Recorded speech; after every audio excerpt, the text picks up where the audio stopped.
March 16, 1943. Midnight in the North Atlantic, 500 miles west of Ireland. The wind howls like a banshee across the deck of the SS Empire Liberty. A lone merchant ship slicing through ink-black waves that crash with relentless fury. Salt spray stings the eyes of the lookout, his binoculars fogged and trembling in gloved hands. Below, in the belly of the vessel, crewmen huddle around dim lanterns, their breaths visible in the frigid air, whispering prayers as the convoy HX-229 stretches out like a fragile chain in the darkness. You can almost feel the bone-chilling cold seeping through the hull, the kind that numbs fingers and sharpens every creak into a potential death knell.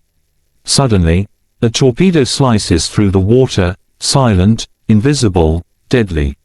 It strikes the lead ship, the SS Canadian Star, with a thunderous explosion that lights up the night like a false dawn.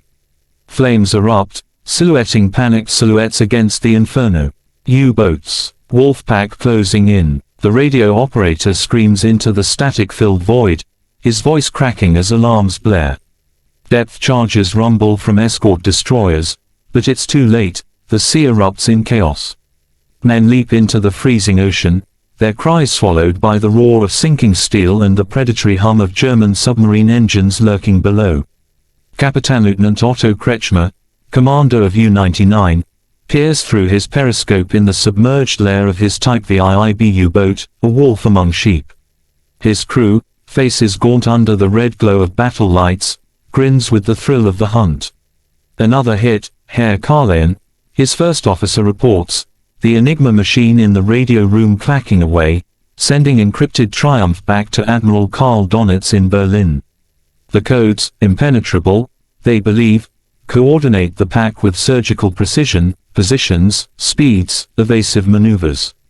Donitz's Wolfpack tactic has turned the Atlantic into a graveyard, with over 3,000 Allied ships sent to the depths since 1939, starving Britain of supplies and bringing the island nation to its knees.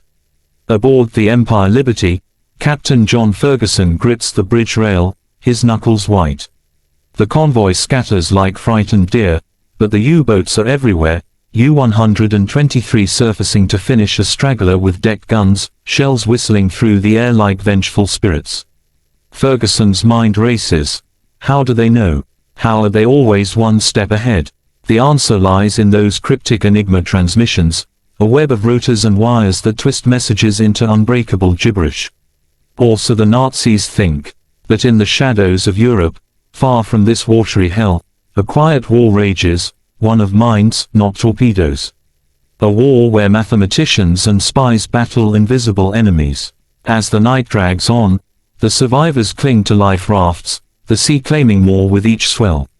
Dawn breaks grey and merciless, revealing the carnage, oil slicks, debris, and the ghosts of lost souls. Yet, unbeknownst to Kretschmer and his ilk, a crack has formed in their armored code. Deep in occupied Poland, years earlier, a brilliant mind had begun to pry it open. But as the Empire Liberty limps toward safety, her hull scarred and crew decimated, the question hangs in the air like smoke from a dying fire: could anyone truly unravel the Enigma's secrets before the Atlantic becomes an Allied tomb? July 26, 1939, 3:17 a.m. A narrow alley behind the Ava radio factory, Warsaw. The air is thick with the scent of coal smoke and impending rain.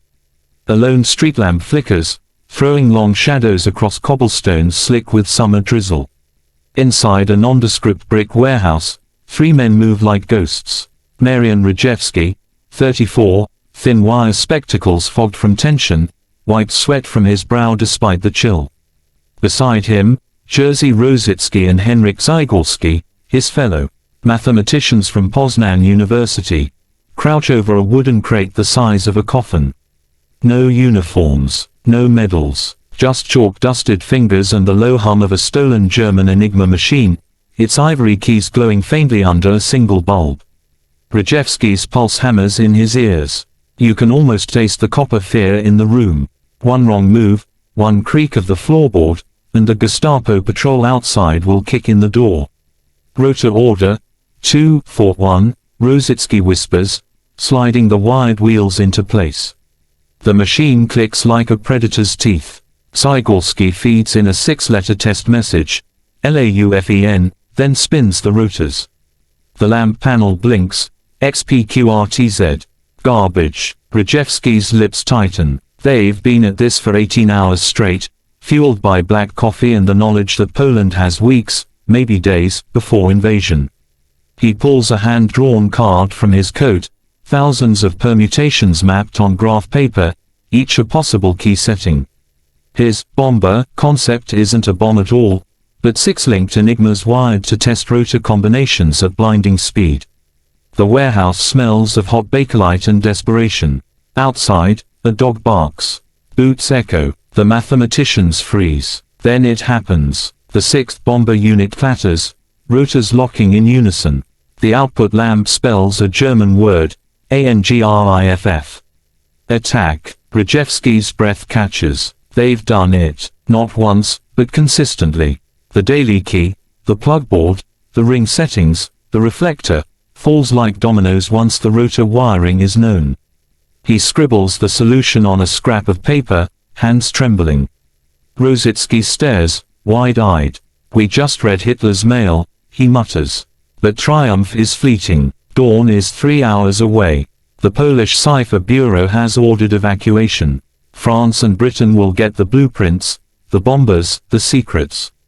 Rejewski seals the Enigma in its crate, heart pounding. The Gestapo is closing in.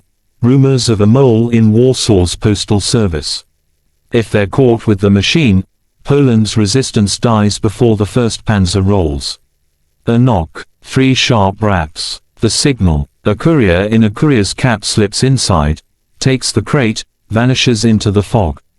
Rejewski watches the alley swallow him. He doesn't know it yet, but that crate will cross borders under diplomatic bags, survive train derailments, and land in a Buckinghamshire manor where British brains will scale his miracle into an industrial weapon. As the first light bleeds over Warsaw's rooftops, Rejewski lights a cigarette with shaking fingers. The city sleeps, unaware that 3 mathematicians just handed the Allies the keys to the Reich's nervous system. But the clock is ticking. In 38 days, the Wehrmacht will thunder across the border. And the Enigma, it's about to become the most hunted machine on Earth. January 15, 1940, 6:42 a.m. Bletchley Park, Buckinghamshire. A pea soup fog clings to the frost-rimmed lawns of the Victorian manor, swallowing the crunch of boots on gravel. Commander Alistair Deniston, head of the government code and cipher school, strides past the wrought iron gates, breath pluming like cigar smoke.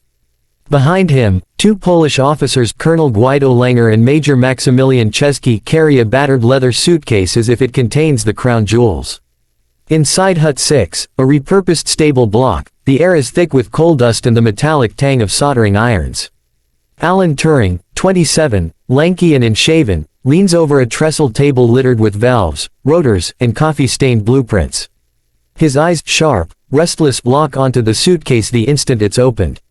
The Enigma gleams under a green banker's lamp, its walnut case scarred from the Warsaw escape. You can almost hear the silence drop. Turing lifts a rotor, turns it like a Rubik's cube. They wired 6 together, Rejewski explains in halting English, gesturing to Rejewski's Bomba diagrams. Tests 100,000 settings in 15 minutes. Turing's mind races, you can see the gears turning behind those piercing blue eyes. 1 Bomba. Child's play. Scale it to 36. To 100. Build an electromechanical brain that devours permutations like a furnace. A Rent Women's Royal Naval Service typist named Joan Clark enters with a tray of tea, steam curling around her auburn curls. She catches Turing's grin, half mad scientist, half schoolboy. We'll need more girls, he says. Thousands. And bigger machines. Deniston winces, the budget is a pittance, the manor's plumbing leaks, and London still thinks code-breaking is a gentleman's hobby. By noon, the first British bomb, christened Agnus Dei, then quickly Agnes, is sketched on butcher paper. Welding torches hiss in the stables, carpenters hammer partitions, the fog outside muffles the clatter like a conspiratorial hush. Polish bombas arrive in crates marked, farm machinery, smuggled through Vichy France in a fishing trawler off Cornwall. Rejewski himself is in exile in France, but his ghost is in every wire. That night, the first test message, a real Kriegsmarine intercept from U-110. 4 rotors now, the Germans added a fourth in, 39. The bomb whirs, drums spinning like slot machines. Valves glow cherry red. At 2:17, the machine halts. A printer spits out tape. U-boot Natch grid AJ 4423. U-boats to grid AJ 4423. Turing whoops, actually whoops, startling a dozing radio operator. Joan pours celebratory tea into enamel mugs. The room erupts in tired, delirious laughter. They've read Donitz's orders before the U-boats receive them. For the first time since Scapa Flow, the Admiralty knows where the wolves will strike. But the victory is fragile. The Germans change keys daily at midnight. Naval Enigma uses 8 rotors, chosen 4 at a time, 1.5 million billion possibilities. The bomb needs menus, cribs, they call them, known plaintext like, weather, or, ANMACH, to the Admiral. Every crib is a lifeline. Every missed crib is a convoy lost. Outside, snow begins to fall, blanketing the manor in white. Inside Hut 6, the war of shadows intensifies. Turing stares at the tape, the weight of the Atlantic pressing on his shoulders. One slip, one rotor miswired, one crib misguessed, and the wolfpacks feast again. And somewhere in the fog, a new machine is already taking shape. Victory, they'll call her. Bronze drums the size of oil barrels, 108 bombas in parallel. A mechanical hydra that will devour the ocean's secrets. But first, they need a miracle in steel and silence. Because tomorrow, another convoy sails. And the U-boats are already hunting. May 9, 1941, 4:11 a.m. North Atlantic, 300 miles south of Greenland. The destroyer HMS Bulldog slices through heavy seas, her ASDIC pinging like a frantic heartbeat. Captain Joe Baker Creswell stands on the bridge, oilskins dripping, eyes bloodshot from 36 hours without sleep. Below, in the radio shack, leading telegraphist Alan Buster Brown hunches over headphones, scribbling German Morse in frantic pencil strokes. The target, U-110, commanded by Kapitänleutnant Fritz Julius Lemp, the man who sank the Athenia on day 1 of the war. Lemp's boat is crippled, depth charged to the surface, her hull groaning like a dying whale. Baker Creswell orders boarding parties away. Grappling hooks bite into the U-boat's saddle tanks. Sub-Lieutenant David Balmay, 20 years old, revolver in one hand, torch in the other, swings across the gap between ships as waves smash the boats together. You can almost taste the diesel and cordite. Inside U-110, the air is rancid, sweat, fear, and the sharp tang of battery acid. Balmay's boots slip on oil-slick gratings. German crewmen lie dead or dying, their eyes wide in the torchlight.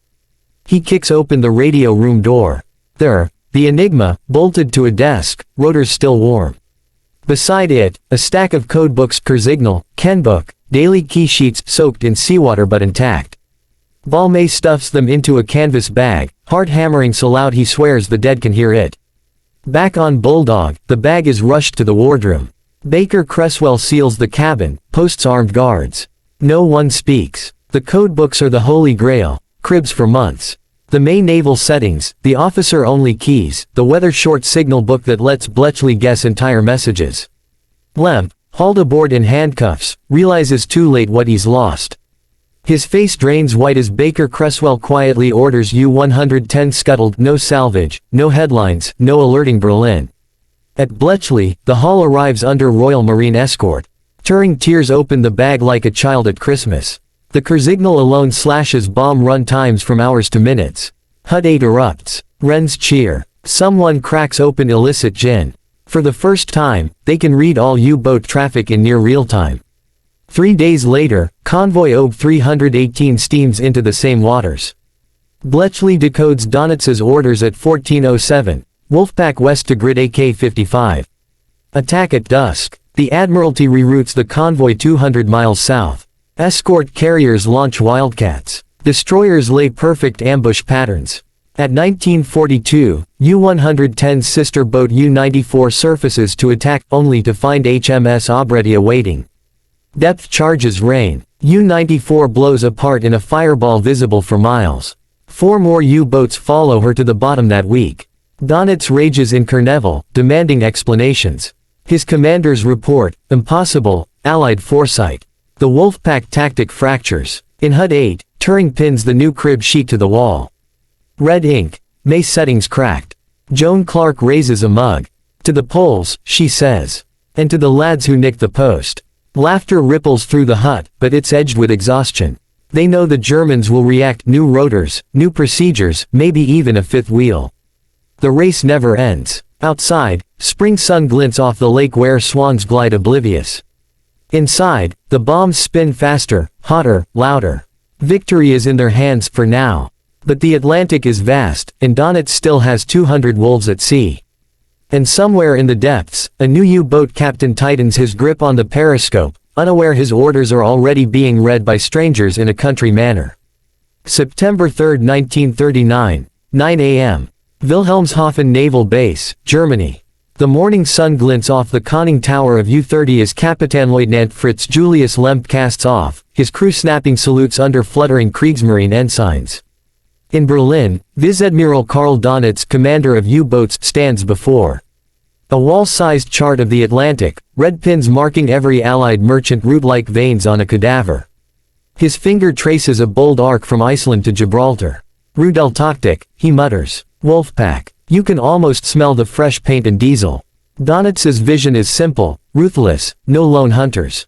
U-boats will patrol in loose screens, 200 miles wide, radio silencing until a scout spots a convoy. Then the pack converges 5, 10, 15 boats striking at night on the surface, guns blazing, torpedoes fanning out like claws. Sink the escorts first, then pick the merchants clean. Retreat before dawn. Repeat. Britain lives or dies by her sea lanes, starve her, and she sues for peace. By 1940, the tactic is a nightmare made steel. Convoy SC-7 loses 20 of 35 ships in one October night. HX-79 follows, 12 more to the bottom.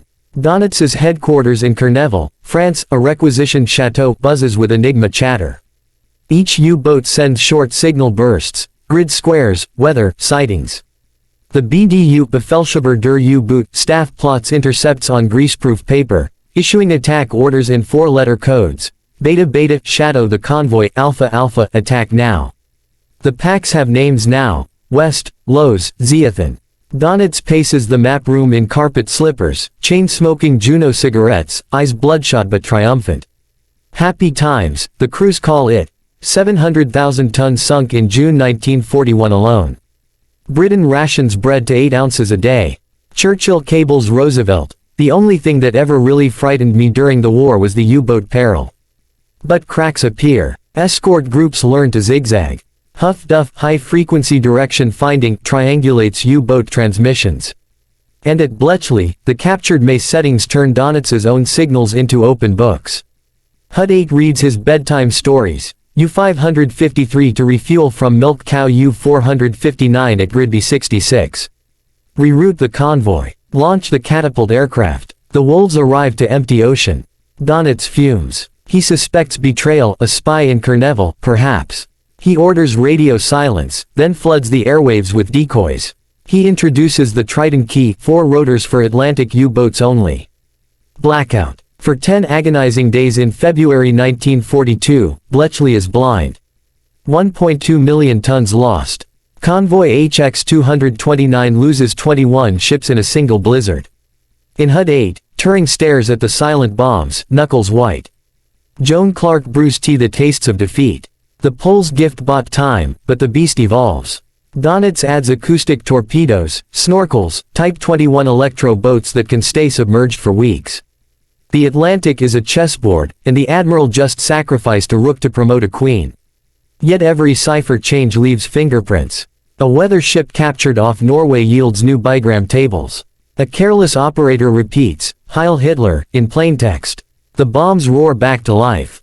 By March 1943, the blackout ends. Donitz's orders flow into Bletchley faster than he can issue them. In Courneval, the map room grows quiet. Red pins thin out. U-boat losses climb, 41 in May 1943 alone. Donitz pulls the packs east, then west, then cancels surface attacks entirely. The enemy knows our plans, he writes in his war diary, voice flat. The Wolfpack, once a howl in the night, is reduced to a whimper. But the admiral is stubborn. He dreams of 300 U-boats at sea, of radar-proof coatings, of V-3 wonder weapons. He does not yet see the noose tightening from a country manor where machines whir like angry hornets. And in the depths, a new convoy steams unmolested toward Liverpool, its escorts grinning at empty sonar screens. October 18, 1940. 2013. 400 miles west of Rockall Bank, North Atlantic. The gale screams at 40 knots, whipping spume off 30-foot waves that crash over the bridge of SS Empire Miniver, lead ship of convoy SC-7. Captain Evan Roberts clings to the voice pipe, shouting course corrections into the howl. 35 merchantmen steam in 9 ragged columns, hulls groaning, funnels belching black smoke into the ink-dark sky. No moon, no stars, just the red glow of stern lights and the acrid bite of coal dust in every lung. You can almost feel the deck lurch beneath your boots. Escorts. 1 sloop, HMS Scarborough, 1 corvette, HMS Fleur, 2 armed trawlers. Outnumbered, outgunned, outradared. The convoy's speed, 7.5 knots, the pace of the slowest rust bucket. Prime prey. Aboard U-48 Type VIIB, commanded by Corvettenkapitän Henryk Bleichrodt, the watch officer spots the smoke first. Find convoy in sight. The cry electrifies the boat. Bleichrodt surfaces, engines thrumming, and flashes the signal, Beta Beta. Shadow. Within hours, 5 more U-boats converge. U-46 Endras, U-99 Kretschmer, the tonnage king U-100 Shepke, U-101 Frauenheim, U-123 Mohol. Donitz's Wolfpack west in full cry. 2047. First blood. U-48 fires a spread of 4 G7E torpedoes. One slams into SS Beatus, 5,742 tons, coal from Sydney to Manchester. The explosion lights the sea orange, 3,000 tons of Welsh steam coal hiss into steam as the ship folds like paper. Men leap into rafts, their screams lost in the gale. Scarborough races over, dropping depth charges blind. U-48 dives deep, laughing. The pack strikes from the dark. Surface attacks, no periscope wake to betray them. Kretschmer in U-99 is a ghost, surfaces inside the columns, fires point blank with deck gun and torpedoes, then vanishes. SS Kriekirk takes a shell through the bridge, Captain David Bone dies at his post. SS Languedoc 9,512 tons, oil erupts in a fireball that turns night into hellish day. Blazing fuel spreads across the waves, survivors swim through liquid fire. By 2300, 6 ships are gone. The escorts are frantic. Fleur drops patterns around U-100, but Shepke slips away. Scarborough's Asdic is swamped by wave noise. Radio pleas to London, convoy under heavy attack. Require immediate air cover. None comes. Iceland's airfields are 600 miles away, and the gale grounds every Hudson. Midnight. The wolves circle tighter. U-101 torpedoes SS Soesterberg. Dutch crewmen cling to upturned lifeboats as 20-foot seas smash them apart. U-123 finishes SS Talia with gunfire, her Greek crew rows away singing hymns. Kretschmer claims 3 in 1 attack. SS Empire Miniver torpedoed amidships, breaks in 2 SS Sandsent Coal, sinks in 90 seconds SS Clintonia grain, listing like a drunk. The sea is a slaughterhouse. Oil slicks burn. Debris carpets the water. Hatch covers, oranges from Lisbon, bodies in life jackets. Captain Roberts of the Commodore ship Treviso watches through binoculars, face grim. They're inside the screen, he mutters. The escorts fire star shells that illuminate empty ocean, the U-boats have dived to reload. 2:30. The pack regroups 20 miles astern. Bleichrodt signals BDU, 20 ships sunk. Convoy scattered. Donitz, in Kerneval, pours coffee with steady hands. The map room erupts in cheers. 142,000 gross tons in one night, a record that will stand. Dawn, October 19th. The gale eases to a malevolent swell. Scarborough counts the survivors. 15 ships left of 35. 20 sunk, 141 merchant seamen dead, 19 wounded. The escorts limp, ammunition low, fuel critical. Fleur rescues 200 men from rafts, her deck's a hospital of frostbite and burns. At Bletchley, the first garbled intercepts arrive too late. HUD 8 pieces together the carnage from U-boat Victory claims. Turing stares at the pinboard, jaw tight. SC-7 is the wake-up call. The bombs must run faster. The cribs must be perfect. Because another convoy, HX-79, is already steaming into the same killing ground, and the wolves are still hungry. But in the cold light of morning, a single Enigma message flickers across the airwaves. U-99 reports low torpedoes, requests resupply. Bletchley's ears prick up. The hunt is turning. June 4, 1943. 007. Bletchley Park, Hut 8. The air is thick with valve heat and cigarette haze. A dozen bombs, bronze drums the size of church organs, thunder in the adjacent shed, their 10,000 brushes crackling like a thunderstorm trapped indoors. Alan Turing, shirt sleeves rolled, eyes ringed black from 72 hours awake, leans over a tele-printer as it spits out fresh decrypts. The tape reads, Wolfpack Delphin to grid BD 3112. Attack convoy ONS 5 at 0400. You can almost hear the machines breathing. Outside, a warm spring breeze rustles the chestnut trees, but inside the hut the temperature is furnace hot. Joan Clark pins the intercept to the wall map. Red yarn traces the pack's vector. 23 U-boats, Donets's last grand throw, converging on 43 merchantmen and 14 escorts. Convoy ONS 5, outbound from Liverpool to Halifax, is the bait. If it dies, Britain starves. Turing's finger stabs the chart. They're using the new Hydra key, but the crib held.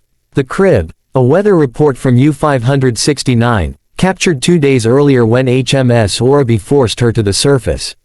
The codebooks, still drying in a biscuit tin, gave Bletchley the entire June settings. For the first time, they're reading Donets in real time. 015. A Wren cyclist pedals the decrypt to the Admiralty's submarine tracking room in London. Captain Roger Wynne, one-eyed and chain-smoking, slams the phone to Western Approaches Command in Derby House, Liverpool. Reroute ONS 5 southwest immediately. Course 240. Speed 9 knots. Launch every available escort from St.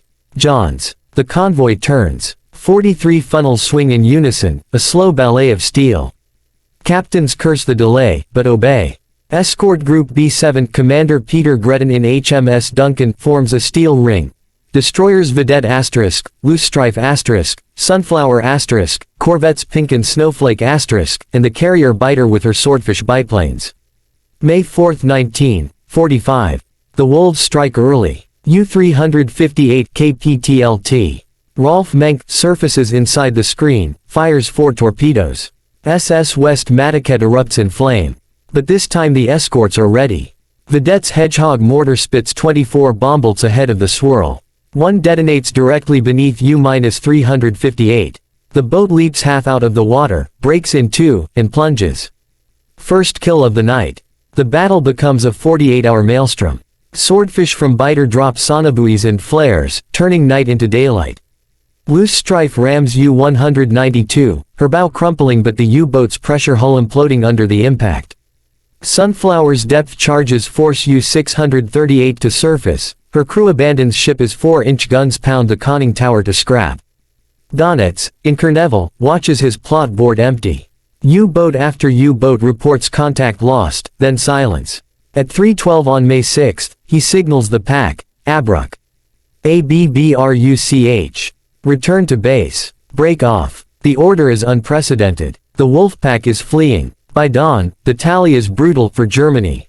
13 merchant ships lost, yes, but 16 U-boats destroyed or crippled. 43 crews, over 700 men gone. Donnet stares at the map, face ashen. The hunters have become the hunted, he mutters to his chief of staff, Eberhard Goat. At Bletchley, the bombs fall silent for the first time in weeks.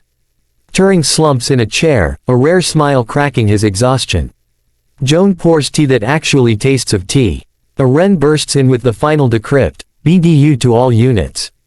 Avoid surface attacks. Enemy has new weapon. The new weapon is intelligence. Ultra. Churchill, in the map room beneath Whitehall, reads the summary. He lights a cigar, exhales slowly. The U-boat peril is mastered, he tells his aides. The room erupts. For the first time since 1939, Britain can breathe. But in the North Atlantic, the wreckage of ONS 5 drifts southward, lifeboats, oil drums, and the occasional body. The cost was high, yet the tide has turned. The Wolfpacks are broken. The Enigma's secrets, pried open by a Polish mathematician in a Warsaw warehouse and scaled by British genius in a country manor, have drawn the noose. And somewhere in the depths, a new convoy forms, larger, faster, escorted by long-range liberators. The Battle of the Atlantic is not over, but the Shadow War has been won. July 24, 1943, 11:47 a.m. Courneville, France. The map room of the Befehlshaber der U-boot is a tomb. Sunlight filters through blackout curtains, dust motes dancing over charts that once bristled with red pins. Grossadmiral Karl Donitz stands alone, hands clasped behind his back, staring at the North Atlantic grid. Only 3 U-boats remain on patrol. The rest, sunk, scuttled, or limping home with cracked pressure hulls and shattered crews. You can almost hear the silence pressing in. A junior officer enters, salutes stiffly. Herr Admiral, U-159 reports radar contacts on all bearings. Requests permission to dive and withdraw. Donitz nods without turning. Granted. All units to remain submerged. No transmissions. The order is a death knell for Rudeltaktik. The Wolfpack is no more. In the corridor outside, Kapitänleutnant Otto Kretschmer, the tonnage king, now a prisoner in Canada, is a ghost in memory. His U-99 lies in 2,000 fathoms off Rockall, her last signal a garbled scream cut short by Hedgehog. Donitz lights a cigarette, the match flaring like a tiny torpedo hit. He thinks of the happy times of convoys burning like cities. Now the cities burn his boats. Across the channel, Bletchley Park hums at fever pitch. Hut 8 has grown into a factory. 2,000 Wrens, 200 bombs, 12 Colossus computers, Turing's digital heirs whirring through Lorentz ciphers as well as Enigma. The Pole's original gift has birthed an intelligence empire. Every U-boat sailing is tracked from birth to burial. Milk cows, supply submarines are hunted like whales. Schnurkel trials are read before the boats leave Norway. August 1943. Convoy TM-1, 9 fast tankers from Trinidad, steams unmolested through the Bay of Biscay. Escort carrier Archer launches a single swordfish that sinks U-66 with a single depth charge. The pilot, Sub-Lieutenant Norman Buster Brown, lands to find his CO grinning. Bletchley gave us the grid square before breakfast. By September, U-boat losses hit 41 in a single month. Donitz pulls his fleet from the North Atlantic entirely, redeploying to the Indian Ocean and the Americas. The Kriegsmarine's War Diary entry for September 30 is terse: Atlantic operations suspended. Enemy intelligence unexplained. He never learns the truth. The Enigma compromise is the war's best-kept secret. At Bletchley, the victory is bittersweet. Turing walks the grounds at dusk, hands in pockets, watching swans glide across the lake. Marian Rejewski, now in exile in Britain, working in a signals unit, receives a quiet letter from Deniston: "Your Bomba saved millions of tons and countless lives. The debt is incalculable." Rejewski folds the letter, tucks it away. No medals. No headlines. Just the knowledge that 3 mathematicians in a Warsaw warehouse bent history. In the huts, the bombs are dismantled. Some are melted for scrap, others shipped to Arlington Hall to crack Japanese purple. The Wrens disperse, some to marriage, some to memory. Joan Clark marries, keeps her maiden name in secret tribute. Turing returns to theoretical machines, haunted by what he has built. The Atlantic breathes again. Convoys sail in daylight, no zigzags, no blackouts. Liverpool's docks overflow with American Lend-Lease, Sherman tanks, Spam, nylon stockings. Children in London taste oranges for the first time in 4 years. November 16, 1945. 14:30. Bletchley Park, Hut 3. The war is over, but the manor hasn't exhaled. Rain lashes the windows. Inside, the air smells of wet wool and cold tea. Commander Travis, Deniston's successor, gathers the last of the codebreakers in the lecture theater. No uniforms now, just mob suits and tired eyes. A single projector hums, throwing grainy black and white footage onto a bedsheet screen. U-boats surfacing to surrender in Loch Erebol. Crews gaunt and blinking in Scottish sunlight. You can almost taste the finality. Travis clears his throat. Operation Postmortem begins today. Every bomb, every crib sheet, every decrypt, burned by sunset. Gasps ripple through the room. A Wren in the back row clutches a folder marked Ultra Top Secret, her knuckles are white. Turing stands at the side, arms folded, face unreadable. He knows the order comes from Eisenhower himself. The weapon that broke Enigma must never fall into Soviet hands. Outside, bonfires roar in the old tennis courts. Wrens feed stacks of yellow tape into the flames, millions of decrypted messages curling into ash. The heat warps the air, the smell is acrid, almost funereal. One girl pauses, a single sheet fluttering in her fingers. U-570 surrendered with codebooks intact. Grid AM 5432. She remembers the night it saved convoy HG-73. Then she lets it go. The paper blackens, lifts, vanishes. In Warsaw, Marian Rejewski boards a train to Poznan with nothing but a cardboard suitcase and a forged identity card. The Soviets have annexed eastern Poland. His pre-war work is classified, bourgeois sabotage. He will teach mathematics in a provincial lycée, never speaking of the Bomba again. His wife asks why he wakes screaming at 3 a.m., he says it's the war. It's the rotors, still spinning in his dreams. At Scapa Flow, the surrendered U-boats are towed to the breakers. U-110's Enigma is pried from her radio shack, crated, and shipped to GCHQ's archives under the label Miscellaneous Naval Hardware. The curator, a former HUD-8 linguist, runs a finger over the ivory keys and feels a shiver. He locks the vault and pockets the only key. Years pass. The manor becomes a training college, the huts are demolished for a car park. Children play football where victory once thundered. Turing's name appears in obscure journals, then in headlines, prosecuted, chemically castrated, dead by his own hand in 1954. His last note, the machine stops. Asterisk. 1956. A leaked memo in the People hints at secret weapons that won the Atlantic. MI5 panics. Former Wrens are visited by polite men in trench coats. Sign here, dear. National security. Most do. One refuses, Sarah Norton, now a schoolteacher in Devon. She keeps a single bomb drum in her garden shed, painted sky blue, used as a planter for geraniums. 1974. The veil lifts. F.W. Winterbothams the ultra-secret hits bookstores. Overnight, the world learns of Bletchley, of Enigma, of the Polish spark. Rejewski, grey and stooped, is flown to London for a quiet ceremony at the Polish Institute. A journalist asks what it felt like to crack the unbreakable. He smiles faintly, like holding lightning in a bottle. Then watching the bottle shatter. The last survivor dies in 1980, Jerzy Różycki's widow, clutching a faded photograph of 3 young men in a Warsaw warehouse. The photo is buried with her. Today, in the Bletchley Park Museum, a rebuilt bomb spins for tourists. Children press buttons, lights flicker. A guide recites statistics. 3,000 ships saved, 14 million tons of cargo, perhaps 2 years shaved off the war. But the numbers feel hollow. The real story is in the silence, the messages never sent, the convoys that sailed straight, the wolves that starved. And somewhere in the ether, the rotors still turn. Not in steel, but in memory. In the hush between radio static. In the dreams of old men who once held the fate of oceans in trembling hands.